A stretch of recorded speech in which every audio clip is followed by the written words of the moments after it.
ne peut porter le ministère si ce n'est pas pour éclairer, si ce n'est pas pour le salut. C'est la portion de Christ, la représentation de Christ dans un homme pour le salut des nations.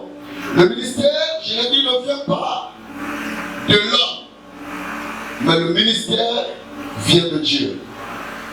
Et ça vient de la personne de Christ, de l'esprit de Christ en nous.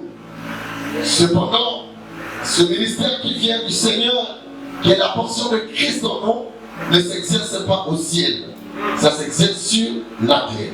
C'est pourquoi, pour l'exercice du ministère sur la terre, le Seigneur a établi un protocole par lequel le ministre est appelé à exercer le ministère.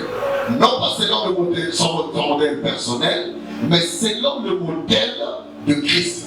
Donc notre premier modèle dans l'exercice du ministère, c'est la personne de Christ. C'est notre premier et un modèle parfait.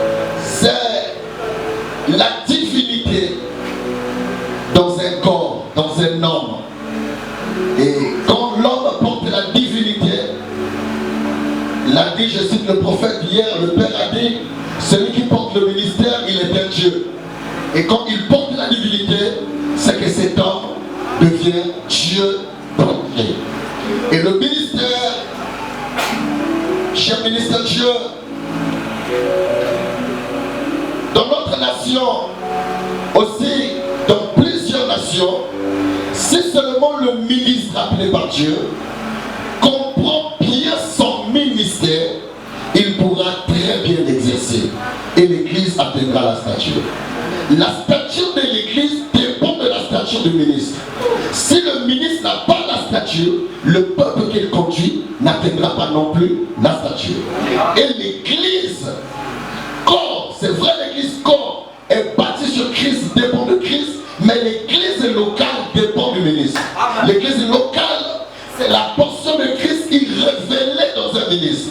Et ce ministre devient le représentant légal de Christ au sein de l'Église locale. Et une bénédiction, un don de Christ pour l'Église et corps.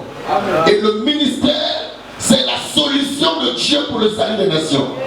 Quand il n'y a pas de ministère, quand il n'y a pas de ministre, il n'y a aucune solution pour le salut des nations.